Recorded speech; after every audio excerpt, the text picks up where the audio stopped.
and a good afternoon to you, YouTube. I don't know, I say good afternoon, but granted, you guys could be watching this at nighttime or whatever time of the day that you're watching this. If you're like me, you could be watching it during lunch, because I like to watch YouTube videos during my lunch. I don't know. But I wanted to spend today's video to talk about something that has been kind of bothering me in recent years. As some of you might already know, I've been in K-pop for a little over 5 years now, and you will know, if you've been in as long as I have, that times have changed in the last 5 years.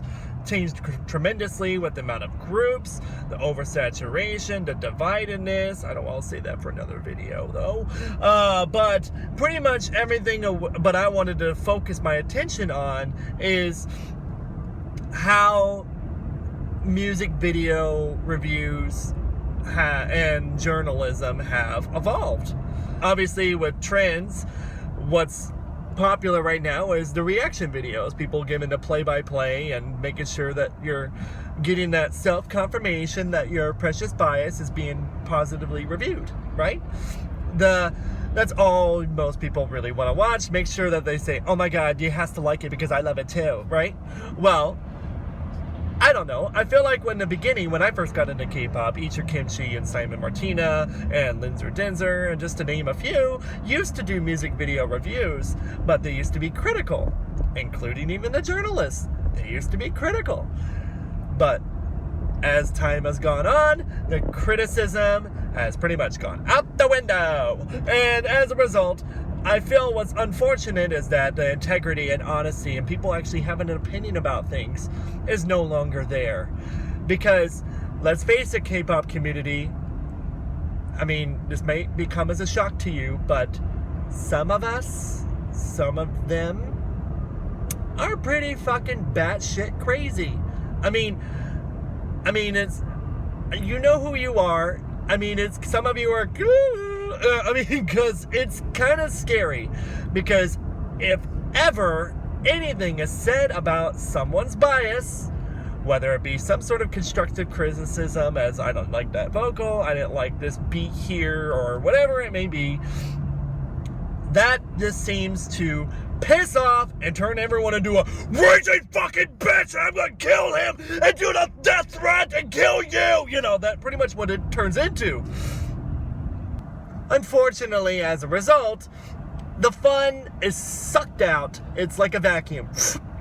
And who wants to do that anymore? And I could completely understand why those YouTubers I mentioned earlier no longer do K-pop reviews, because with all the death threats, backlash, everything they receive for posing any sort of criticism towards it, it's gone. What's the fun? It's not even worth it. The bad outweighs the positive, right? And this goes with the trends of music video reaction reviews that I've noticed, including even journalism. And then let's quickly touch on the journalism real quick. Is about the Billboard writer that does K-pop. As you've noticed recently, he doesn't say anything bad, because he knows who his audience is, because some of them are oversensitive. Oh, I'm going to turn Oprah. Oh, you're sensitive. Like that, right? So it's kind of being a little bit careful, because some of us have to walk on eggshells. And the same thing goes with music video reviews. I've noticed that a lot of them tend to stroke the egos of the fandoms and make sure that they don't say anything bad about the bias, because the death threats will come. We're not allowed to have an opinion anymore, because heaven forbid we'll die if we have a negative opinion. Okay, now here's a life lesson for you guys. Not everything's gonna be rainbows and butterflies and fancy, pretty, nice little bows and boop. And none of that. None of that's life. For us to grow in this world, we need criticism. We need negativity. Because how are we going to learn and grow and become better than what we were before? The idea in the K-pop community that there's this blind faith, which I'll also save for another video, I feel that, the oppas and the unis, or whatever the fuck you want to call them, the bias, they could do no wrong, and only positive things can be said about them because they put so much effort and time.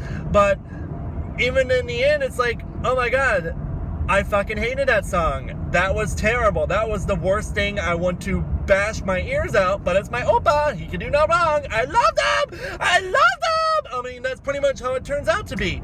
I have a dream, everybody. I hope that we can bring criticism back into K-pop. I want to make K-pop great again. Excuse me while I go vomit because I cannot believe I just said something like that. Gross. Alright, so I hope, what do you think, YouTube? What do you think is about, how do you feel about the current trends of what's currently out there? Do you agree? Do you disagree? What do you hope to see next in the coming years?